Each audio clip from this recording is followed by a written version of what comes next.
Yop les petits potes, c'est Loïc Fit, heureux de vous retrouver aujourd'hui pour cette petite vidéo YouTube, petit training jambes. Alors oui, je sais, encore les jambes, mais qu'est-ce que tu veux, c'est plus fort que moi. Je montre beaucoup de training en ce moment, surtout sur Twitch. Voilà, ça fait depuis maintenant 1 mois et demi que je stream très régulièrement, que ce soit le training ou les live gaming, donc ça me permet de pouvoir discuter avec vous, donc n'hésitez pas à venir, je vous mets le lien de toute façon dans la description. Je voulais me réserver ce petit training aujourd'hui sur YouTube et non en Twitch parce que ça faisait longtemps que j'avais pas fait de training filmé. Alors oui, j'aurais pu penser à le faire autrement, mais que veux-tu, c'est tombé sur le jour de jambes. Ça va être probablement mon dernier training intensif durant les 3 prochaines semaines parce que ça va être le dernier jour aujourd'hui de la calvitie. Je commence ma première séance de tricopigmentation, donc ça va être bien sûr quelques épisodes sur YouTube. Vous inquiétez pas, vous allez me suivre, mais vous pouvez également me suivre sur Instagram, donc il s'affiche ici pour ceux qui ne sont toujours pas abonnés à mon petit compte Loïc Fit. Je ferai des stories, je ferai des posts, je vais, comme je vous ai dit, faire des vidéos dessus. Bref, petite parenthèse refermée. Là, on va attaquer petit leg day. Donc, la dernière fois, on s'est arrêté sur YouTube sur ma blessure à l'adducteur. Elle est presque soignée. J'ai encore quelques petites douleurs, mais si je fais un bon échauffement, franchement, ça passe. Je me remets pas encore des grosses charges sur le dos pour le squat. Je reste à 140-150 kg. Je vais pas plus loin. Niveau upgrade, au niveau de mon petit home gym, donc j'ai 190 kg de fonte. Et je me suis acheté une paire d'haltères de 35 kg hexagonales, mes petits hochets pour les intimes de Twitch.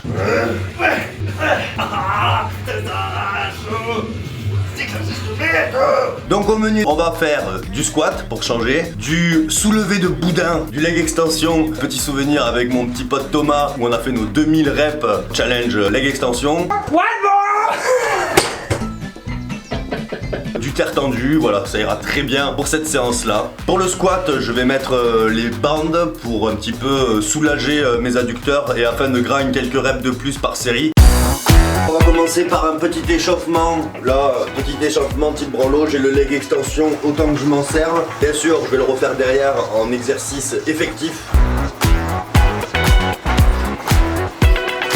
Donc aujourd'hui il fait très froid, je crois qu'il doit faire 3 degrés à peine, j'ai le garage ouvert du coup, donc c'est pour ça que je suis un petit peu couvert. Mais au fur et à mesure de la séance, je vais débâcher tout ça, comme d'habitude, hein, vous le savez à force. N'hésitez pas pour l'échauffement les gars, surtout que c'est en léger, d'essayer de varier les temporisations, les résistances. Là j'ai fait un petit peu d'isométrie, très bon, faire monter le sang dans les cuisses. Là d'ailleurs je ressens une petite pump déjà bien agréable, pas dans la plus grande des formes aujourd'hui, ça fait, je l'avoue, ça fait 3 nuits que je me couche vers 6h, 7h du matin. Là je suis dans une yes life mon pote, mais complète hein. Donc ouverture des hanches, on écarte les coudes, on évite la rétroversion à vide.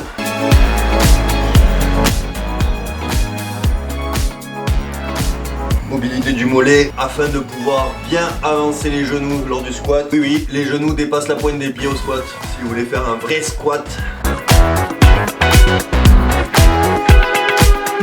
Je mets tout le poids sur le genou, j'essaye de pas décoller le talon et j'essaye d'avancer au maximum.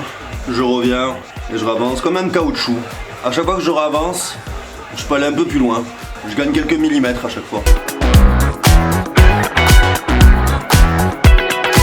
Donc aujourd'hui je suis tout seul pour me filmer, donc désolé de la qualité des plans, de ne pas avoir des plus beaux plans de coupe et tout cela. L'essentiel c'est de se divertir, de vous donner des idées pour vos propres trainings, de vous motiver bien sûr. Je sais que c'est très difficile en cette période de confinement de voir le bon côté des choses, de voir le verre à moitié plein plutôt qu'à moitié vide. Je sais que la plupart d'entre vous ne sont munis que d'élastiques ou de votre propre poids du corps pour vous entraîner. Je serai dans votre position, je ne sais pas si je continuerai à m'entraîner ou non. Ça a été très difficile de commencer à PR chez moi. Le coucher, j'ai eu vraiment du mal à prendre mes marques, même le squat et tout. Mais là, je commence à arriver sur des charges proches de celles que j'avais à la salle avant que je me blesse, voire même supérieures. Donc je me dis que le retour au gym ne sera que bénéfique parce que c'est vrai que chez soi et au gym, c'est pas les mêmes prédispositions du matériel. Je me suis occupé de la partie adducteur, donc la partie blessée pour moi. Je vais faire à peu près 3-4 séries comme cela afin d'avoir la zone bien chaude parce que c'est vraiment important pour moi. Si vraiment je commence à squatter même pas très lourd sans m'être bien échauffé, je sens vraiment la gêne hein. Donc là je m'occupe des chevilles afin de les rendre encore plus mobiles.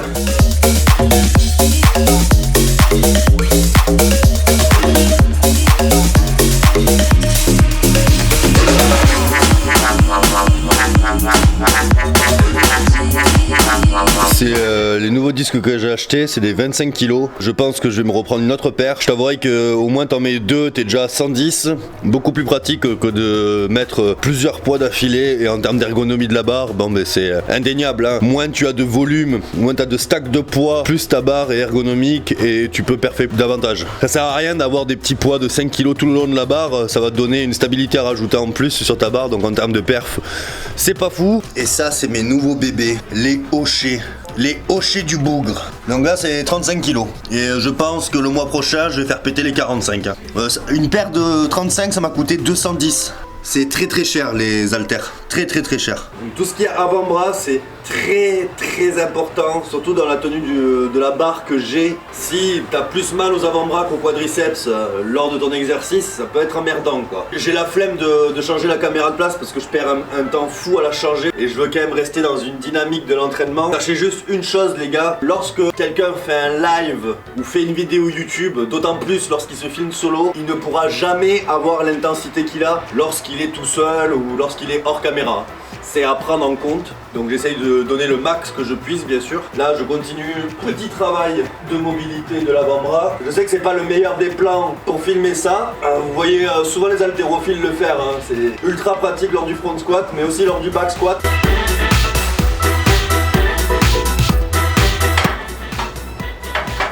Là par exemple je sens la petite gêne à l'adducteur, donc je vais pas hésiter à faire moult séries de squats. Et pour moi j'estime que 4 séries de squats n'est pas suffisant pour une bonne évolution de mes cuisses. Alors bien sûr ça n'engage que mon avis, je vais pas conseiller un volume de série si important à quelqu'un qui débute ou quelqu'un qui n'a pas l'habitude. Mais comprenez bien en plus que le contexte du confinement fait que je ne peux que me rabattre là-dessus. Je vais pas faire 10 séries de fentes ou du split squat, je vais plutôt le faire en termes d'isolation, ce genre d'exercice. Mais pour la masse, squat, front squat, chair squat, enfin que c'est squat quoi. Toujours la magnésie pour moi au squat. Gage de mise en tension vraiment top de la barre. Et les bandes de poignet là-bas aussi.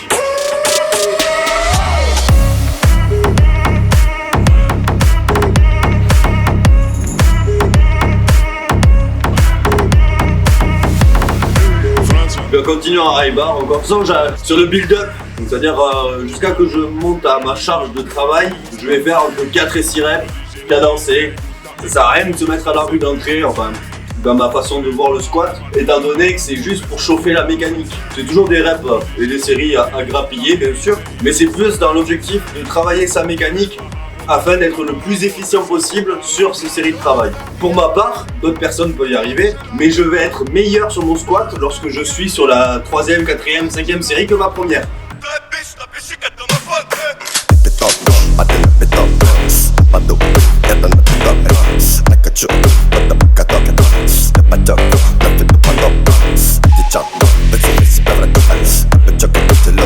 Donc 25 et 20, on est sur du 110 avec la barre. Petite gêne si la prochaine ou dans 2 séries ça reste tombé.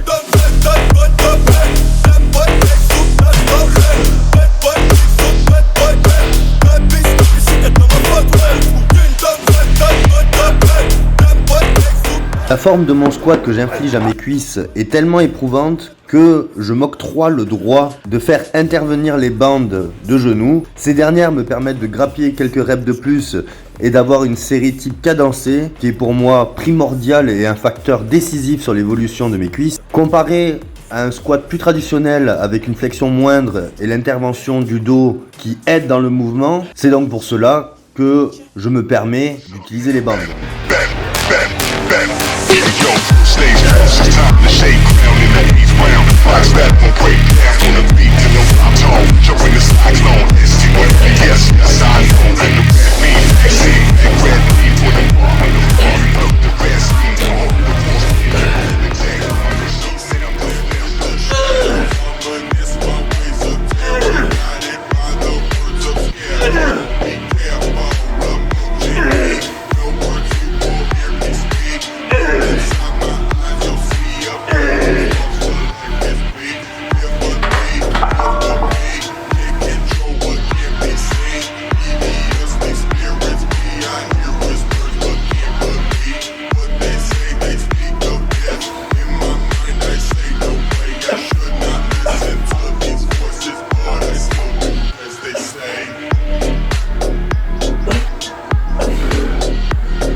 mon petit maigre. Là, je cherche le tonnage d'exercice. Et là, c'est co-mental maintenant. Co-mental. Le squat te détruit, ouais, c'est un exercice qui te détruit. Ça, j'en suis persuadé sur le long terme. Mais je crois, mais j'ai l'intime conviction que c'est l'exercice, dans la manière dans laquelle je le réalise, c'est-à-dire le dos le plus droit possible. Quand tu as un travail efficient sur les cuisses, sur l'exercice, peu importe la charge utilisée, ça se voit. Ça se voit sur le long terme. Et ça, j'en suis vraiment persuadé. En plus là, je reste high bar, mon pote. Là, il n'y a pas de low bar là.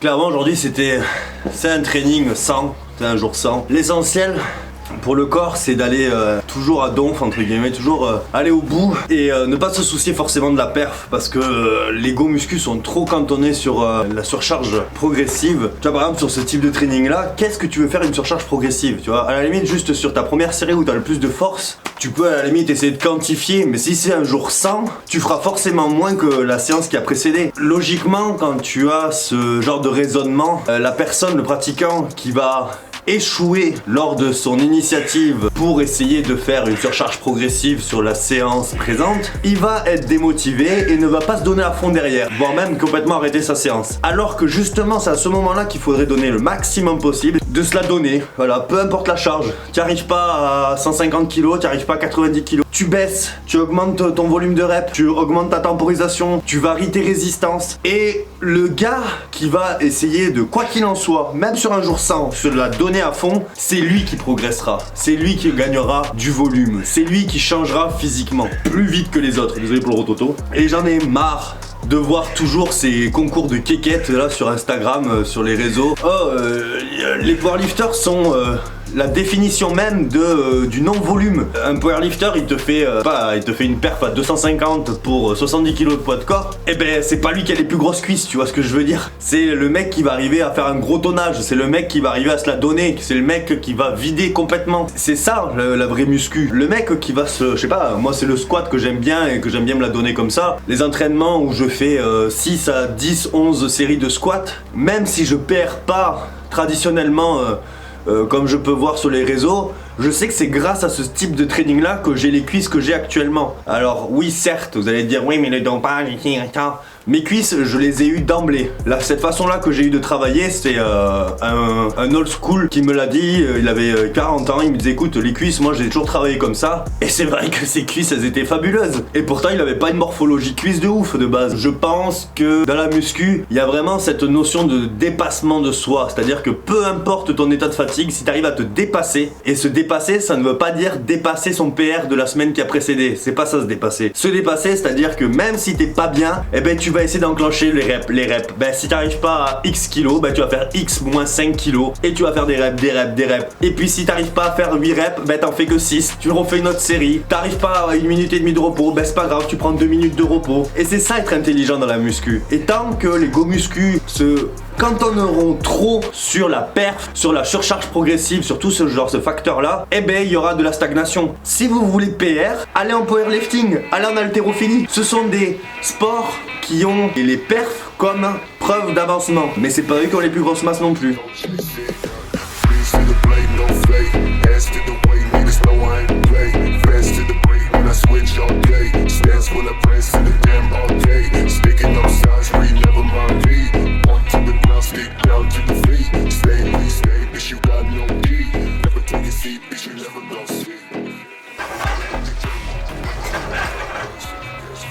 Ah putain!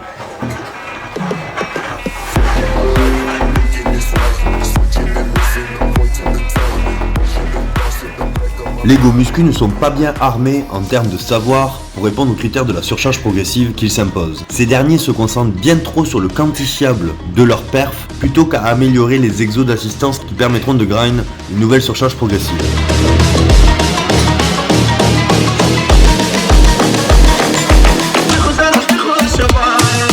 Alors je sais ce que vous allez me dire, les chaussures de squat pas top pour le terre tendu, c'est vrai, mais j'ai la flemme de les enlever et au pire ça me rajoute une contrainte.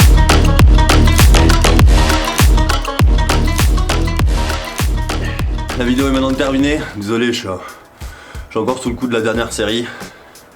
Mais je veux vite faire ma petite conclusion. Donc entraînement pas forcément difficile, pas la meilleure de mes formes. C'est quand même relativement difficile d'être concentré sur son entraînement et d'être concentré sur le retour à la caméra. En plus, forcément des petits aléas. J'ai la cheminée qui a refoulé pendant l'entraînement. J'essaye quoi qu'il en soit de faire le travail, de rester sur ma perspective de squatter. Le squat reste pour moi un temple, c'est mon église. Pas l'inclure dans ma séance de cuisse serait le tromper. Le squat, ça t'apprend plein de choses dans la vie.